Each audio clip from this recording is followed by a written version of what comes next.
റിയാക്ഷനും പരിപാടികളൊക്കെ കണ്ടുകൊണ്ടിരിക്കുകയാണ്. പക്ഷെ എല്ലാവരും എൻജോയ് ചെയ്യുന്നുണ്ട് സിനിമ. എല്ലാവരും ചിരിച്ച് എൻജോയ് ചെയ്യുന്നുണ്ട്. ഇമോഷൻ്റെ സമയത്തേക്കും എല്ലാവർക്കും ഒരു ചെറുതായിട്ട് മനസ്സൊക്കെ നനയുന്നുണ്ട്. ആക്ഷൻ സമയത്തൊക്കെ ആൾക്കാർ ഒരുപാട് എൻജോയ് ചെയ്യുന്നുണ്ട്. അപ്പോൾ അത് കണ്ടപ്പോൾ ഒരുപാട് സന്തോഷം. എല്ലാവർക്കും നല്ല അഭിപ്രായമുണ്ട്. പ്രത്യേകിച്ച് റഹ്മാൻ സാറിൻ്റെ. തീർച്ചയായിട്ടും റഹ്മാനിക്കാൻ ഇങ്ങനെ കാണാനാണ് നമുക്കും ആഗ്രഹം. അപ്പോൾ ആസ് എ ഫാൻ, റഹ്മാനിക്കയുടെ ആസ് എ ഫാൻ എനിക്കിങ്ങനെ കണ്ടപ്പോൾ ഒരുപാട് ഇഷ്ടമായി.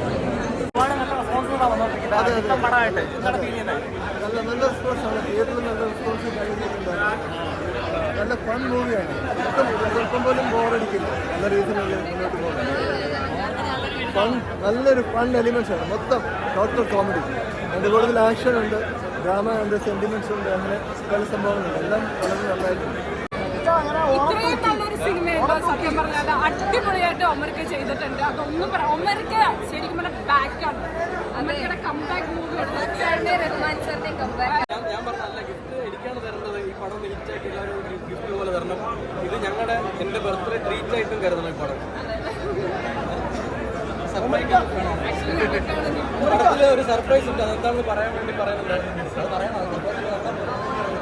അലിൻ ജോസ്, അഖില ലോക ബ്രഹ്മാണ്ഡ സൂപ്പർ സ്റ്റാർ അലിൻ ജോസ് പെരേര ഇതിൽ അഭിനയിച്ചിട്ടുണ്ട്. എന്തായിട്ടാണ് അഭിനയിച്ചതെന്ന് പറയുന്നത്.